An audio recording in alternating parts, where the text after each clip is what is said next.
Well, the Yankees are back. Like I said all along, they would be fine. They're going to win 100 games, take the division, probably win the World Series. Let's talk about them. Episode 535 of BD4. Let's get into it.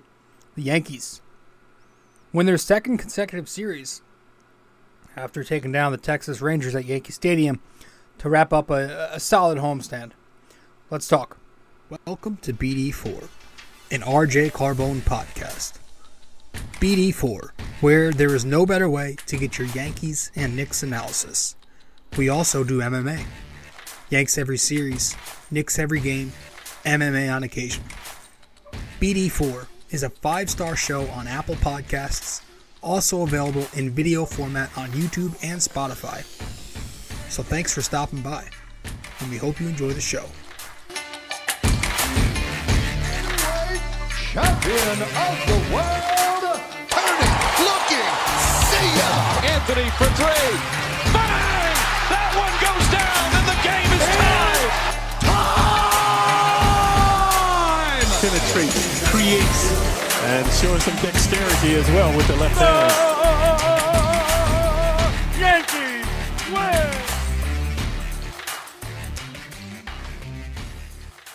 win! All right. What's up? What's happening, everybody?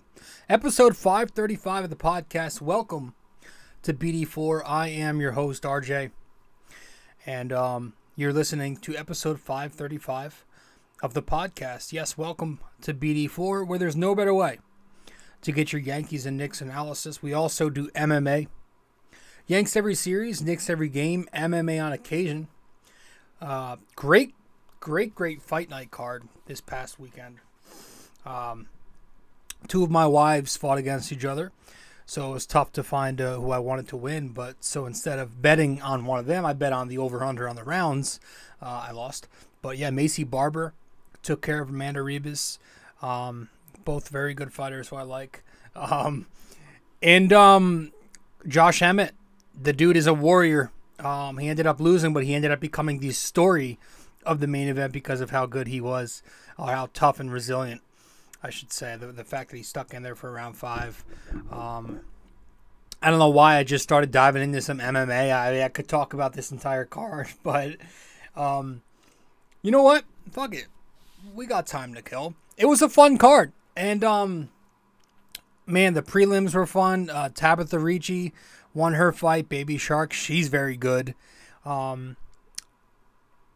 Yeah, no, UFC's been fun, and I still I gotta watch The Ultimate Fighter. I know that season started a few weeks back. I have to catch up. It's every Tuesday. I haven't watched it yet, so probably like 4 episodes behind or something.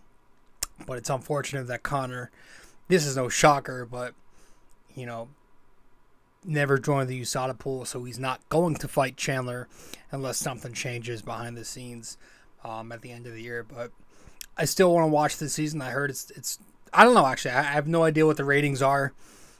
Actually, I heard the ratings weren't good, but I don't know. I usually like to see for myself. I don't follow internet ratings, but I want to check out that. What I have been checking out recently, and we'll get to the Yankees, I promise, in a second. You can just skip ahead in the timestamps below if you want. Yo, I've been watching a little bit of Black Mirror lately. Wow, the new season is out, season 6. I gotta catch up. I mean, it's not a show you need to catch up with, but I do want to like refresh and watch some of the old ones because there are a lot. I watched every one.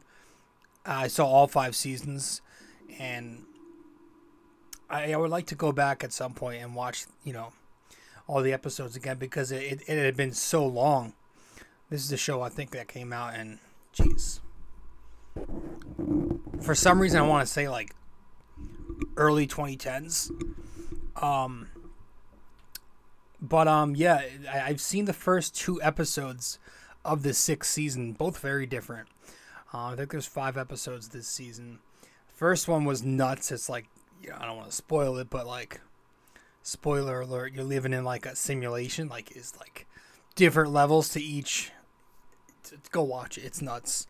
And the second one was more of like a horror film. It didn't feel like Black Mirror, but I loved it. It was good. It was suspenseful. There was a lot of build-up to something that you knew was going to happen, but you didn't know how or what. It was very good, and I'm excited. I heard the third episode that I'm probably going to try and watch tonight, if not sometime this week, because it's going to be raining a lot here in Jersey. I heard that one features Aaron Paul from Breaking Bad, so obviously want to check that one out. But let's talk about the Yankees, because the tone's kind of changed. You know, it's even last episode where they won against the Seattle Mariners, we left off on a terrible note because the game they lost, the final game of the series, was a terrible 10-0 blowout from the start. They did get 2 fake runs later, but so it didn't feel like a win, that series. But this was solid. You're going up against a tough Texas Rangers team, and to take 2 out of 3 from Texas is good. So we'll talk about it all, get into it all. We'll start off the show, however, by giving you some updates on all these injuries. So we'll get to that as soon as we return from our first break. Stay with us. We'll be back in a few seconds. Be right there. We appreciate you sticking around and listening so far. When you have a chance, be sure to open YouTube to subscribe, like, and comment. And if you're already watching on YouTube, be sure to head over to Apple Podcasts and give us a 5-star review. We appreciate your feedback and are always looking to improve. Now, with that all said, let's get you back to the show.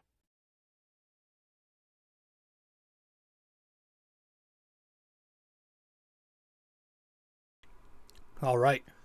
Welcome back to the show. I'm your host, RJ Carbone, and you are listening to episode 535 of BD4. So, some bad news. We'll start with the bad news. Aaron Judge, I guess this isn't really shocking for me, and probably for a lot of you, because we know the Yankees bullshit and lie and are always wrong and incorrect about their injuries when they talk to the media.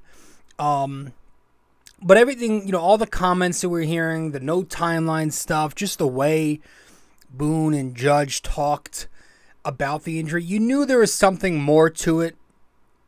You knew that it might have been worse than they made it, than they initially said. And it ends up, yes, it is way worse than what was initially diagnosed. I think it was initially supposed to be a contused toe, but it turns out that he tore a ligament in the toe.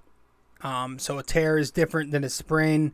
I'm not a doctor, but apparently that means that Judge is going to be out for sure at least another month. I think best case scenario here for Judge is August. Some are saying September. But would you really be shocked if this lingered all the way and he ended up missing the season? Kind of wouldn't be shocked, because that's how things work over here. But bottom line is the majority of the Yankee season will now be without Aaron Judge, so they have to go forward with that mindset. And again, I will still stand by what I've been saying.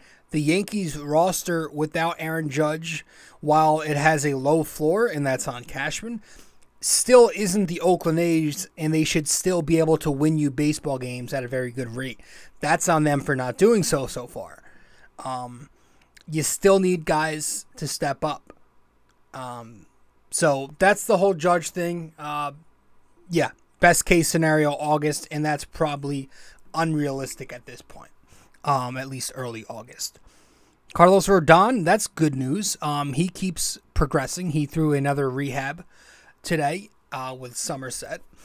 4 innings, no runs, a hit, 4 strikeouts, 48 pitches, and 36 strikes. If you care about rehab stats,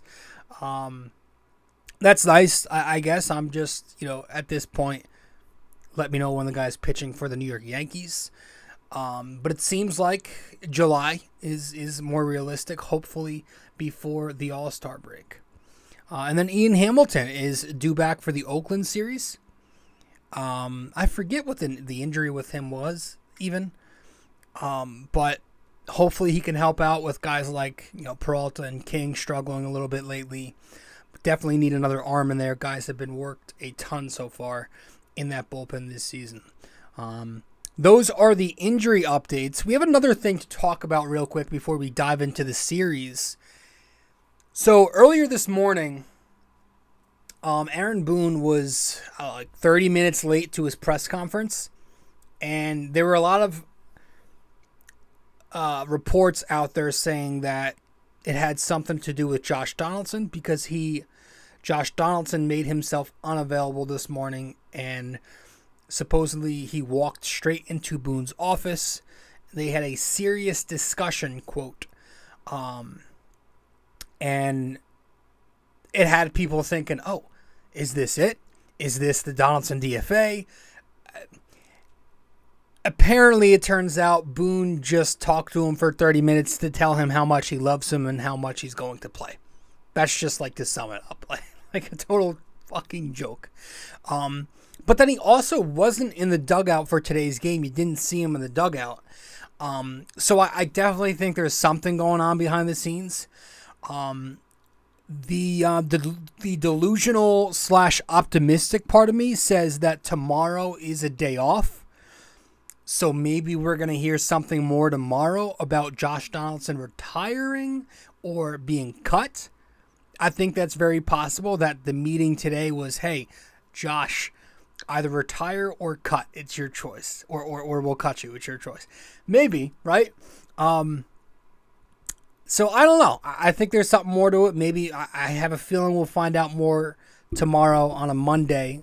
Again, it's a day off for the Yankees on the 26th of June.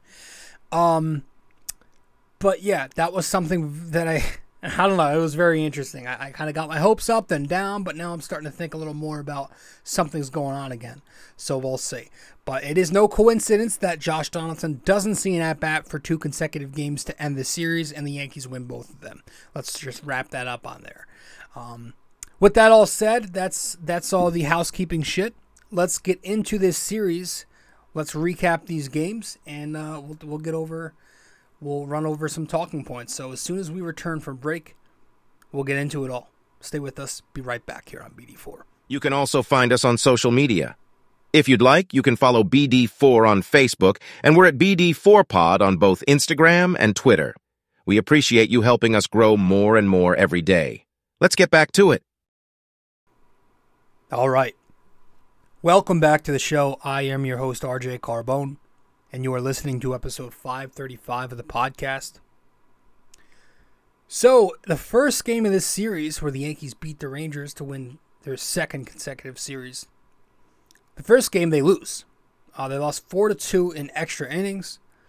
It was Clark Schmidt going up against Dunning. In the bottom of the second, Anthony Rizzo gets hit by a pitch. Anthony Rizzo hit by a pitch. DJ LeMahieu doubles. And then Billy McKinney picks up the RBI with the soft ground ball to third base. Top of the fourth, though, the Texas Rangers tie the game when a ball lands between Isaiah Kiner-Falefa and Anthony Volpe in center field for the Rangers' first run. Schmidt ends up going 5 1/3 innings. He was great, but unfortunately the bullpen failed the Yankees, obviously as well as the bats. But top of the 8th, Garver singles on a ground ball to left field off of Clay Holmes. It's 2-1 Texas. Bottom of the 8th, Higashioka does tie it with the pinch hit sac fly. And if we're going to shit on Aaron Boone for his dumb decisions and whatnot, I'll give him credit for making a dumb decision, I thought, but it ended up working. It paid off, so whatever. Ties the game at 2 in the 8th. Top of the 10th, though, we get to extras. Mike King comes in, continues to really, really struggle, and I believe it was the very first pitch he threw was launched into the sun off the bat of Garcia for a home run to make it 4-2 Rangers. The Yankees do nothing in the bottom of the inning, and they end up losing this 4-2. Offensively, 2 runs on 6 hits, 2 walks, 4 strikeouts, and a pathetic 0 for 8 in scoring position. You had 2 hits each from IKF and Rizzo. You had 1 from McKinney and 1 from DJ, and walks from Bowers and Volpe. And And then IKF making two very inexplicable mistakes. He had one, again, in center field. And then he had another mistake on the bases, walking off of second base after being called safe with the stolen base. It is unbelievable, and we'll get into all that in a second later on. But you know what? Fuck it. Like that Aaron Boone, man. Like that center. Aaron Boone teams just don't have fundamentals. That center field play with IKF doesn't happen if resting players is more paramount than going for wins. But apparently on Aaron Boone teams, we gotta rest guys so often. The best center fielder in baseball defensively was getting rest on Friday night's game. Instead, we had an infielder playing outfield, and that happens. And that's also a great job on our GM putting a roster out there with an infielder as our fourth outfielder. And then, this is straight up decision making by Boone here. What the hell are you doing pinch hitting Josh Donaldson for Billy McKinney? Billy McKinney, that's your hottest hitter right now. He's been nothing but consistent for you. I do not care who's on the mound. Give me the lefty McKinney versus a left-handed pitcher over the righty Josh Donaldson versus a left-handed pitcher any day of the damn week. That's where I go away from matchups. Josh Donaldson is a starter. His entire career he's been a starter. Billy McKinney comes in, he's been hitting for you. The guy has no feel for the game. You gotta play your best players.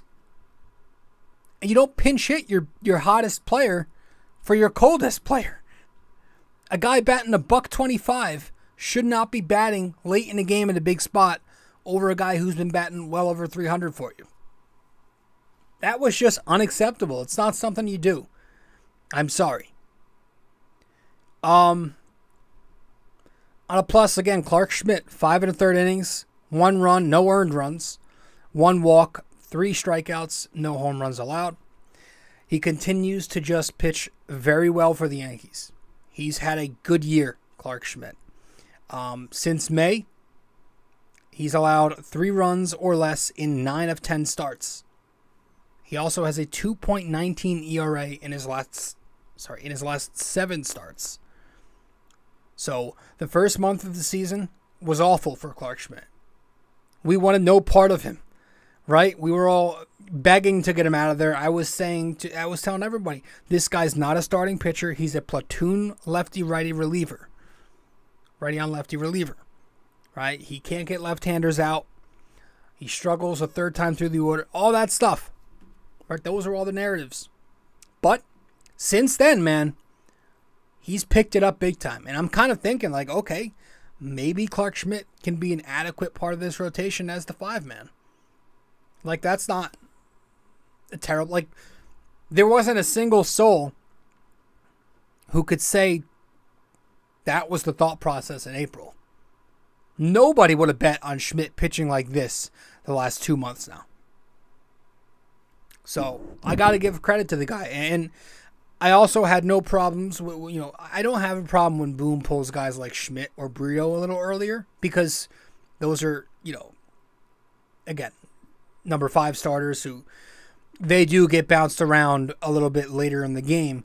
So I didn't hate that, but it just sucks that we have to keep sitting through losses on Clark Schmidt days. And now it's just because the offense is not scoring runs, because he's turned it around. The bullpen in this game, again, 4 2/3 innings, 3 runs, 4 Ks weren't good. Cordero was good. Peralta was actually good in this game, which was refreshing to see because he had been struggling. Clay Holmes' command was off. Kahnle continues to shut it down. And then Michael King continued to really struggle. And again, that's getting a little bit concerning. But the Yankees lose this game in extras 4-2. But they won the second game as well as the third game. But they won the second game of the series 1-0. Severino versus Gray. Top of the first inning, Severino walks 2 batters, but nobody comes across to score. Jake Bauers makes an excellent throw from right field to gun down a runner at home. Top of the third inning, Anthony Rizzo squanders an opportunity with the bases loaded, swinging at some pretty terrible pitches. Bottom of the fourth, Billy McKinney produces the lone RBI in this game with the 423-foot shot. And that makes it 1-0 Yankees.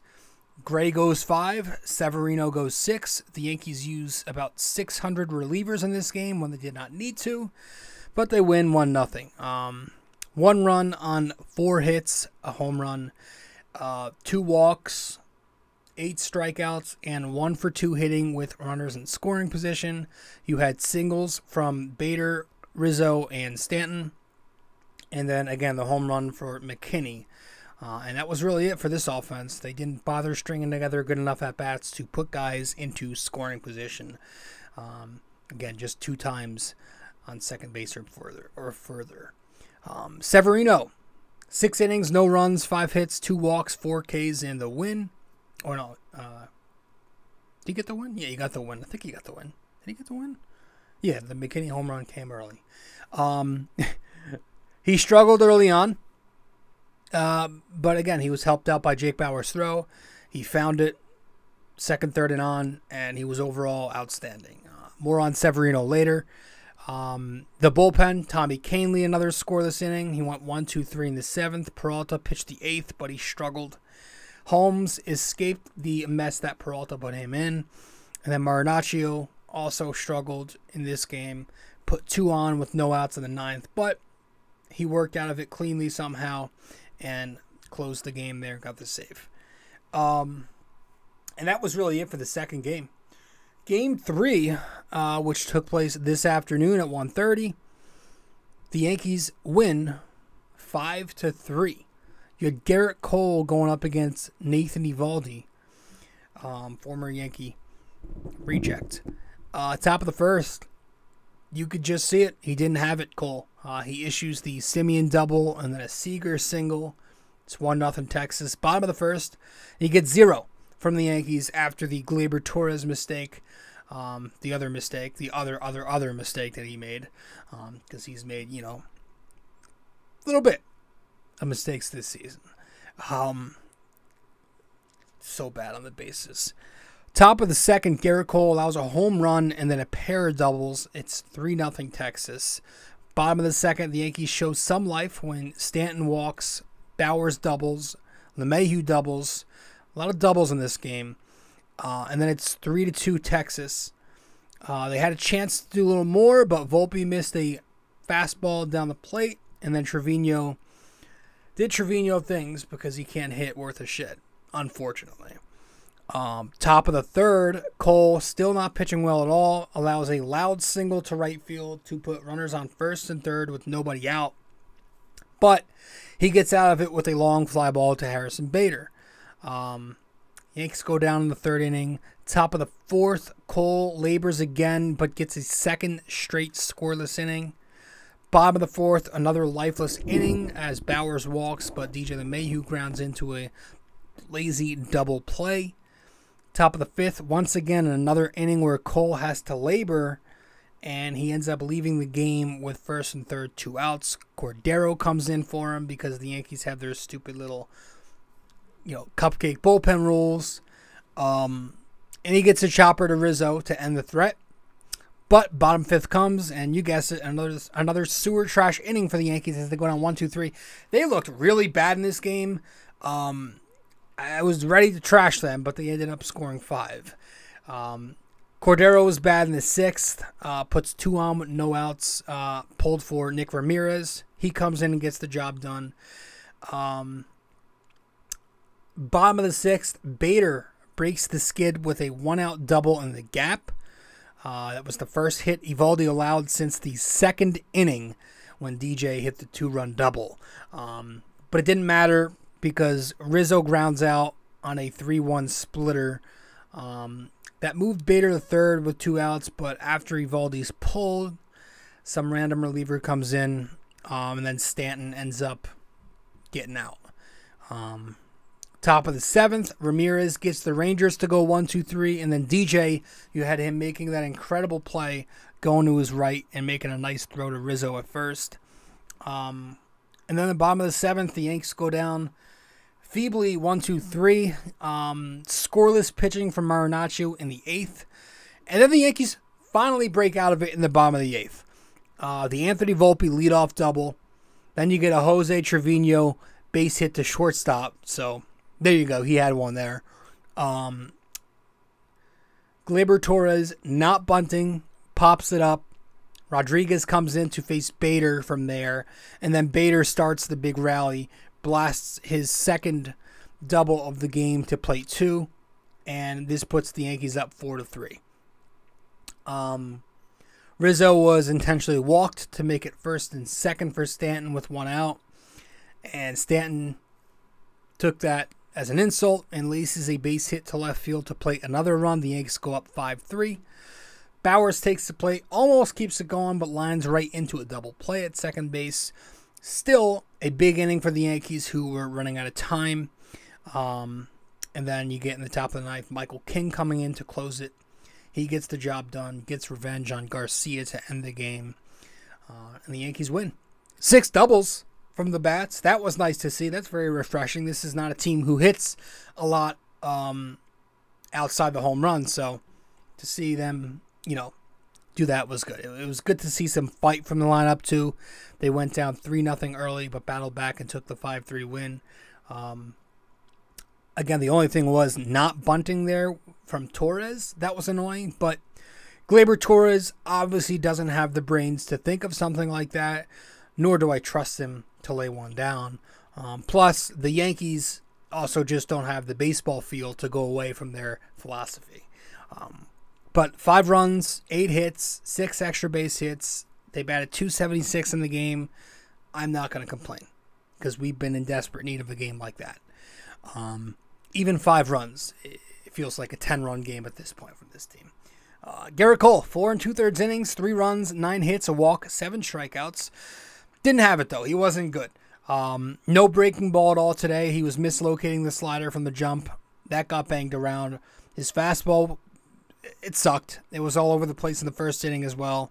Found it a little bit later, but not consistently enough. And you had John Flaherty call it from the start. He said that Cole definitely doesn't look like he has his stuff, and this is going to be one he has to grind out, and he did to a degree. But, for a guy who has 5 different pitches to offer, I do wish Cole would dig into his bag a little more and use them all. He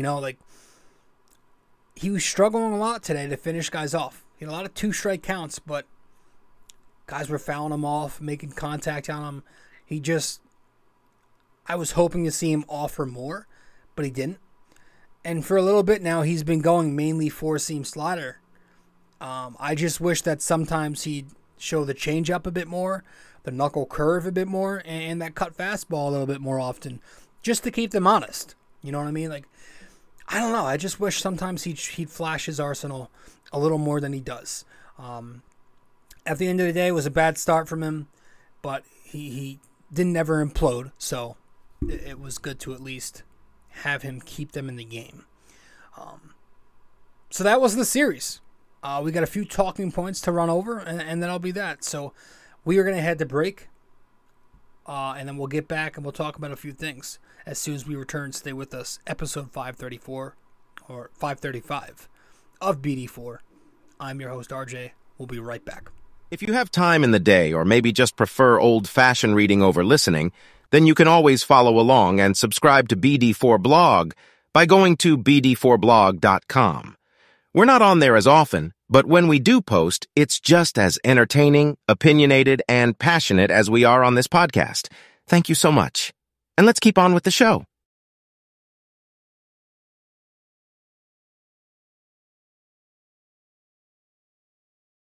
Welcome back to the show. I'm your host, RJ Carbone.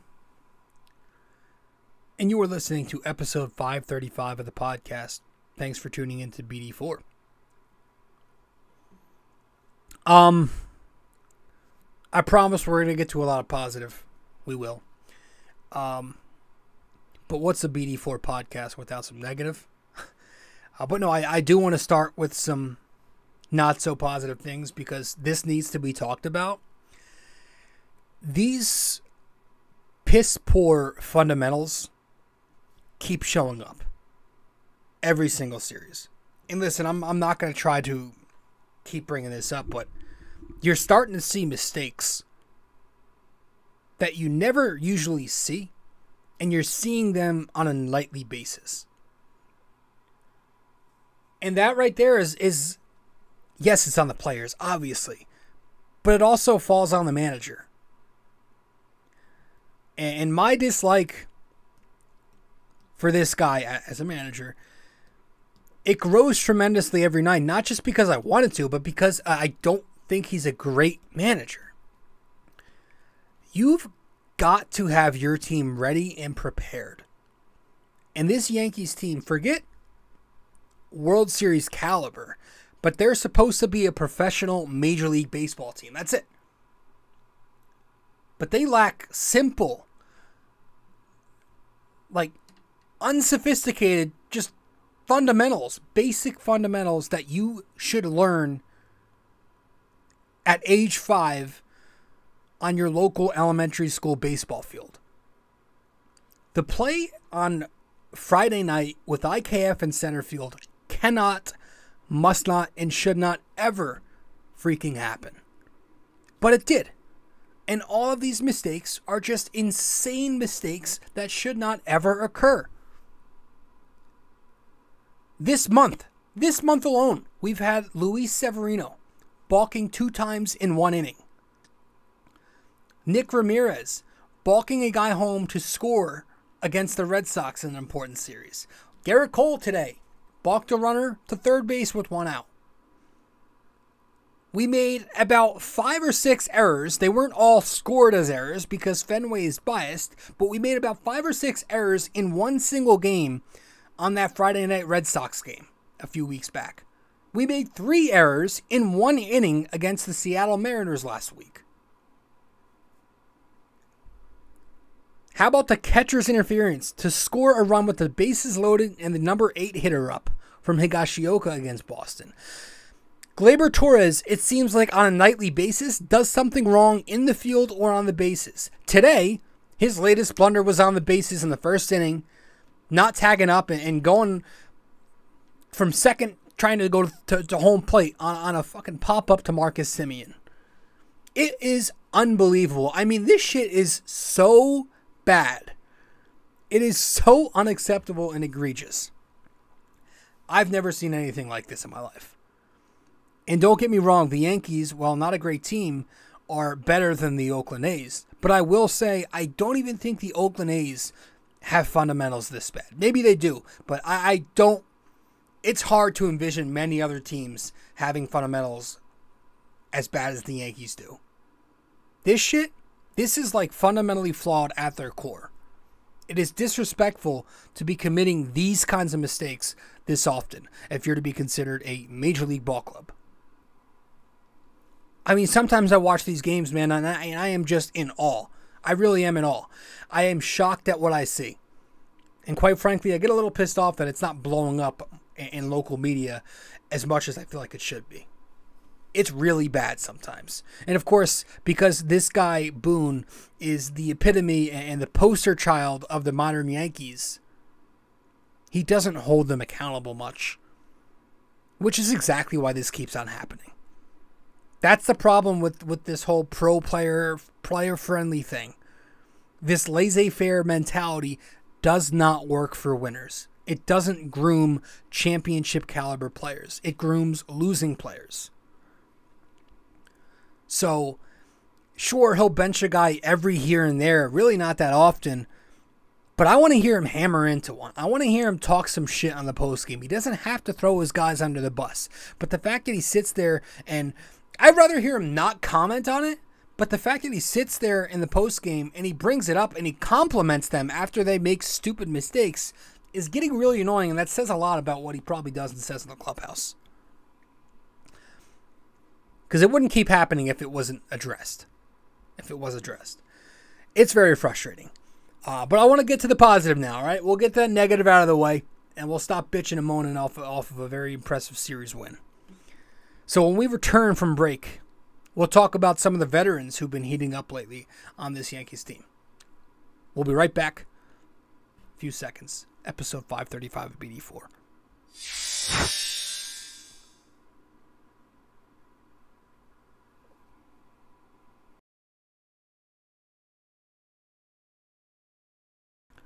All right.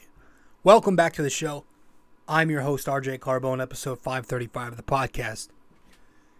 So, we've been saying constantly since Aaron Judge went down that some of these veterans are going to have to step up. Obviously, the two guys I've been mentioning are Giancarlo Stanton and Anthony Rizzo, because those are the two vets on this team that I still actually have high expectations for. However, DJ LeMahieu, as I guess tough as I've been on him, I just think he's washed. He has lately shown some life. He had 2 doubles this series. He's had 3 doubles if you date back to the Citi Field series. But he's been roping the ball a little bit harder. Still playing great defense. Showing some more frustration lately in the dugout. Talking to the media. He talked to reporters earlier this week about how he's disappointed with his offense this year. Listen, I don't take anything from this. Can you even call it a lukewarm stretch? Like, if you can even, I don't know. I don't take, because at the end of the day, he's still not statistically hitting lately.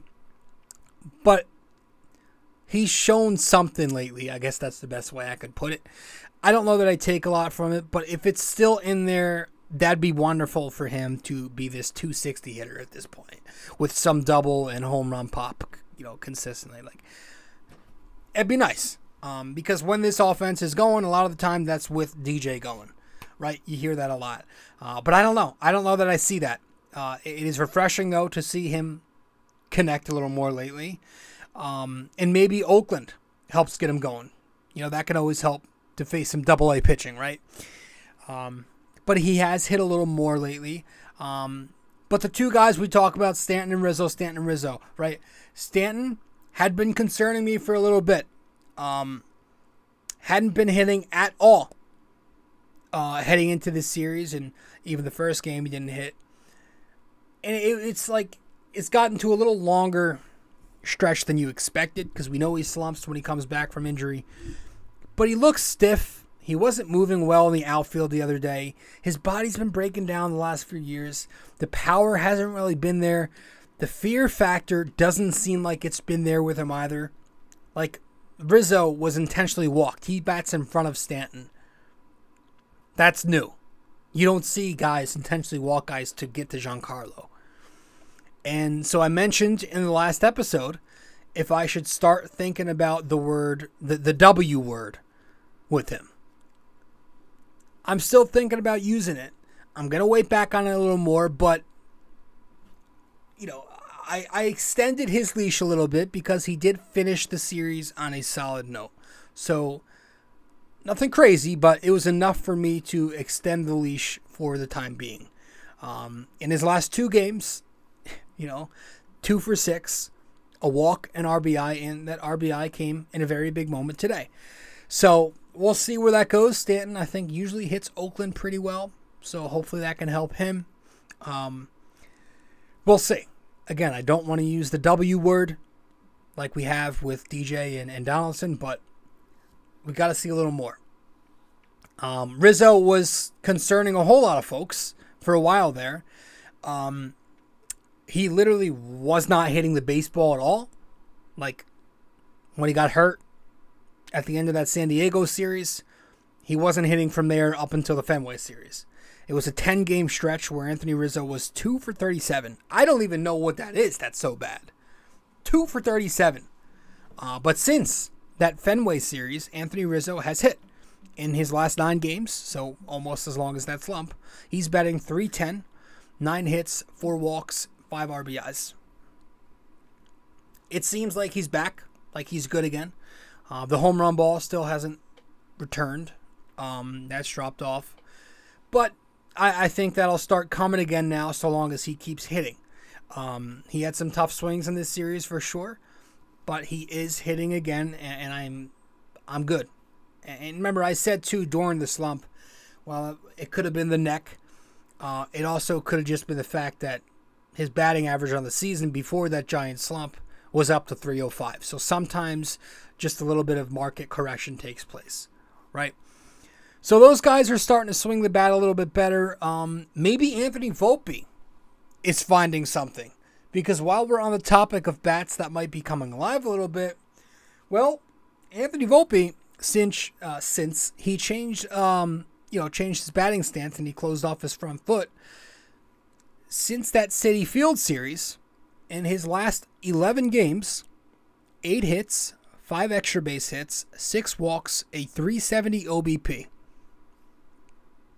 That's what I'm looking at right now. I love when Anthony Volpe gets on base. The havoc that he can create. The stolen base, of course. Yeah, obviously. But just the way he bounces around on his leads and is able to distract the pitcher, it's already forced a few mistakes on the year. You saw that in the Seattle series. We saw Castillo.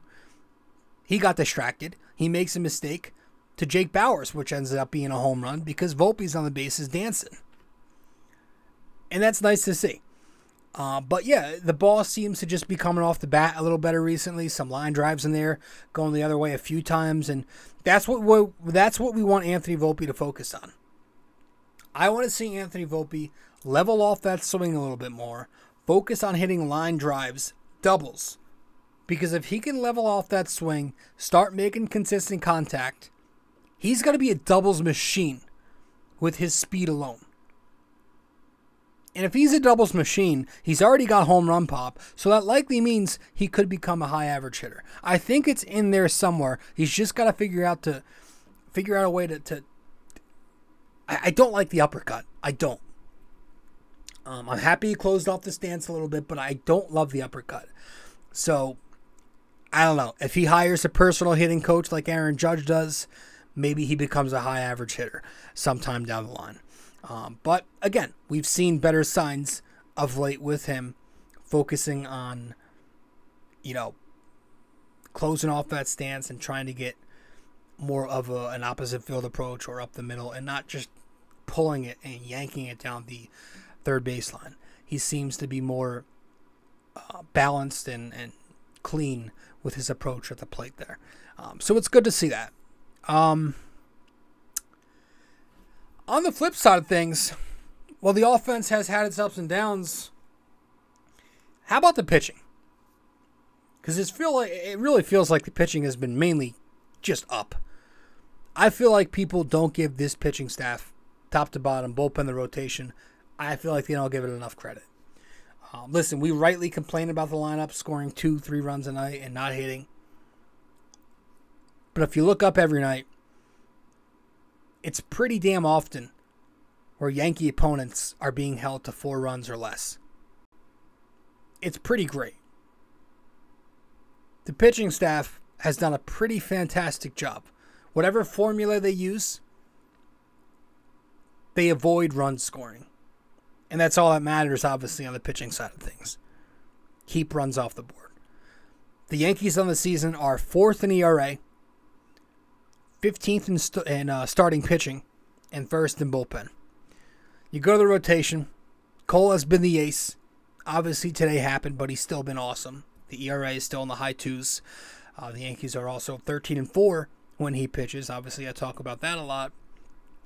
Severino has been a mixed bag since returning, but Schmidt has been good for them. I can officially call it an adequate season for Clark Schmidt, given the expectation. Domingo Germán was having a good year. I don't know what's going on there. We got to see what he looks like his next 2 times out. Brito and Vasquez, whenever they're called upon, they do a nice job in spot starts. I'd like to see Vasquez sometime again soon. I do know the Yankees have had a shit ton of days off this month. Also, again, you got Rodon, whatever, continuing to progress, as we mentioned at the top of the show. He should be back in July. And you go to the bullpen. Again, the number 1 ERA in baseball, 2.85. Michael King has obviously struggled of late, but overall he's been very solid, and I expect him to find that again. Today was a positive step in the ninth inning there. Peralta also struggling lately, but again, another guy who has earned my trust the last few seasons, and I expect him to turn it around soon. He's had a solid season himself.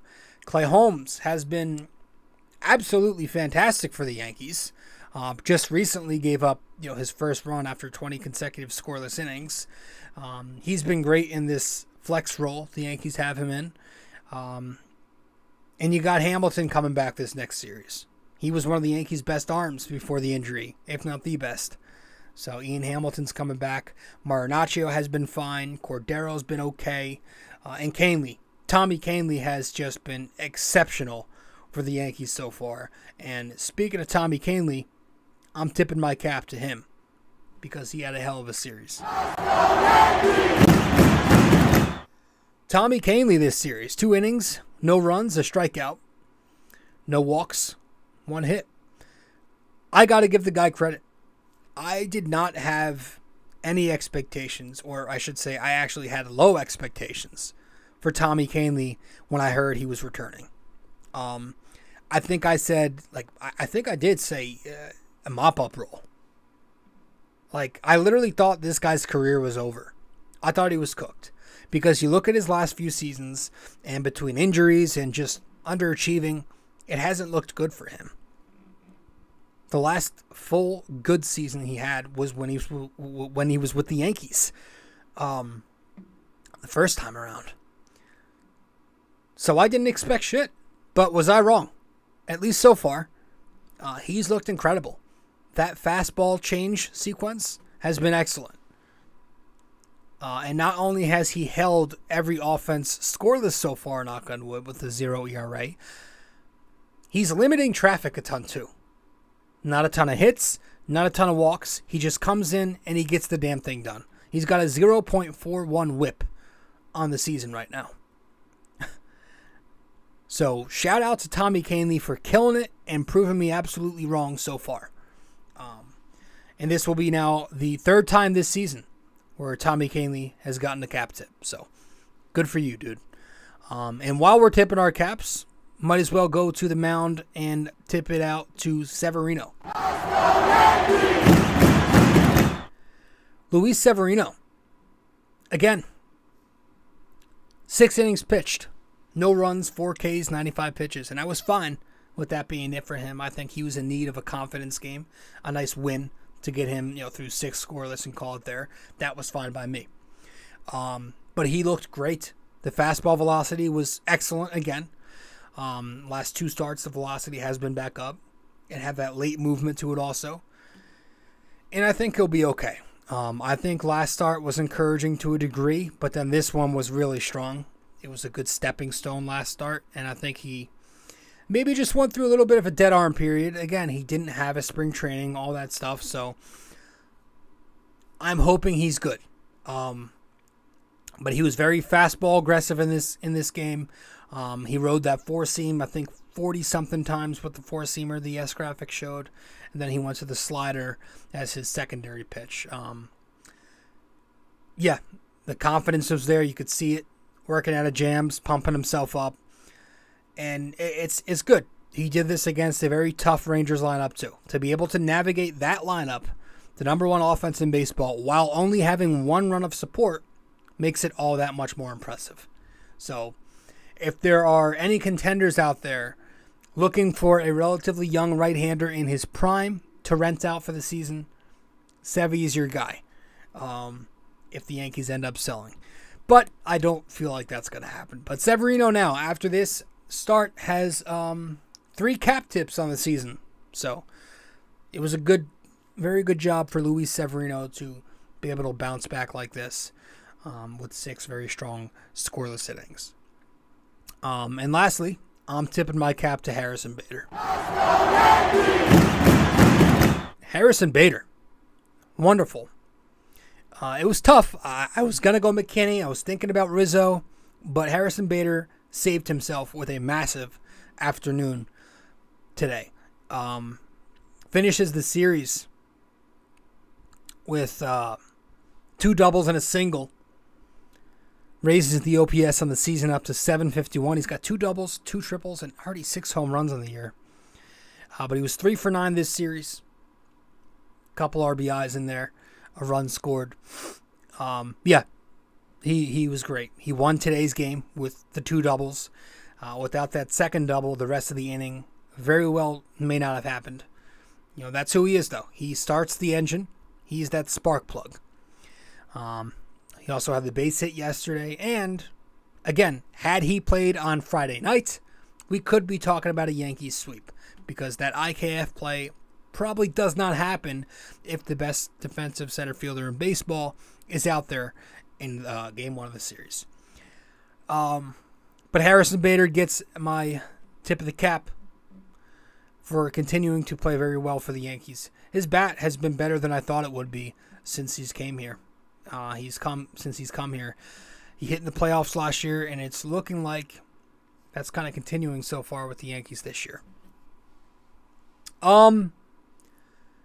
Yeah, I mean, I still think the Yankees should make some promotions here and shake some things up. Obviously, I think Austin Wells or Ben Rortvedt would be pretty necessary. I'm kind of getting tired of accepting garbage hitting at the catcher spot. I get it.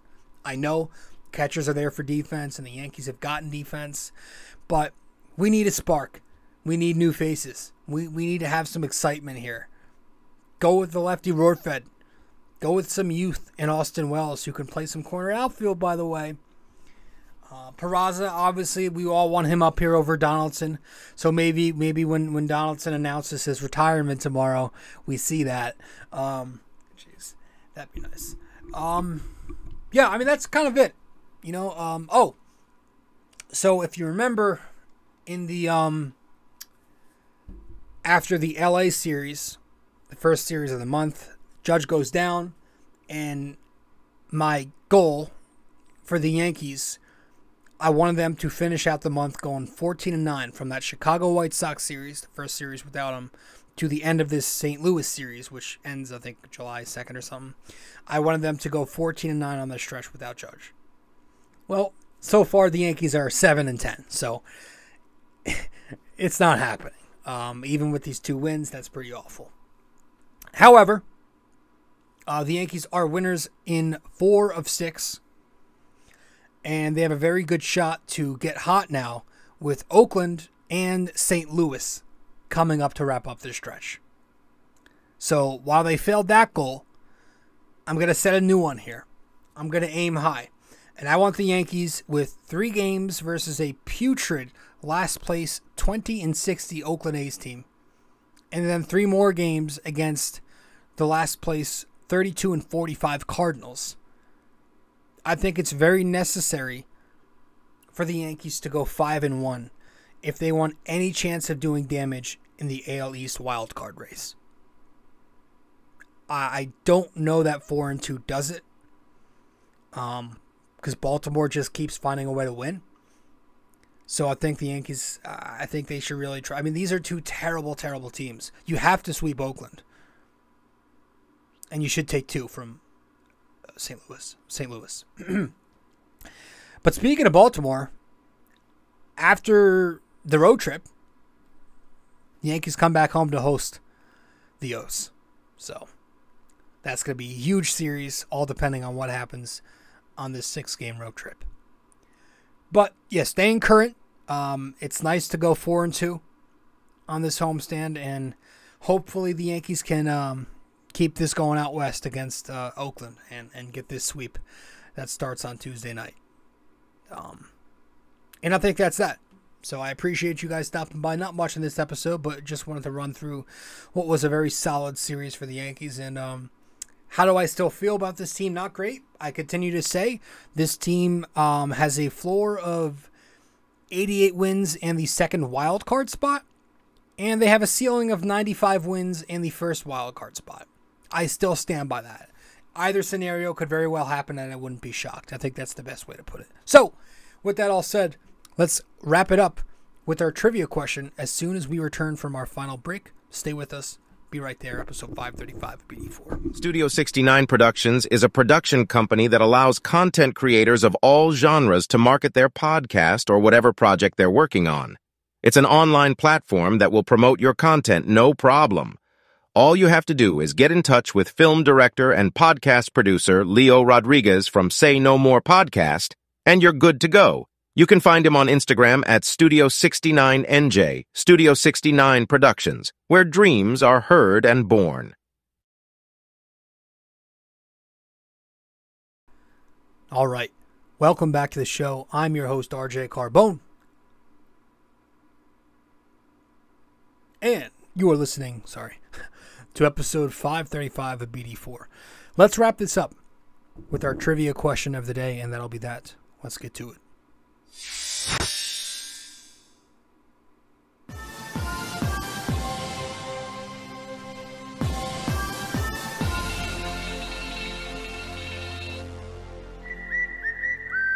All right. So, for this episode 535, sponsored by Anchor, our NYY-NYK-MMA trivia question of the day is: 3 Yankees are in the top 5 for career postseason hits in Major League history. Who are they? 3 Yankees are in the top 5 for career postseason hits in Major League history. Who are they? All right, so let me know the answer wherever you can reach me. If you get the answer correct, I'll give you a shout out in the next episode. If you don't get it correct, I'll let you know what it is in the next episode, but you get no shout out. So one final time. 3 Yankees are in the top 5 for career postseason hits in Major League history. Who are they? All right, so let me know wherever you can reach me: Facebook, Instagram, Twitter, in my DMs. If you got my number, text me. If you don't, well, tough shit. So that's it. Episode 535 is in the books. And I'll see you in 536 when we're talking Yankees Oakland. Hopefully, we're talking about a series sweep. But we'll see. All right, that's it. Appreciate it. I'll see you then. Later.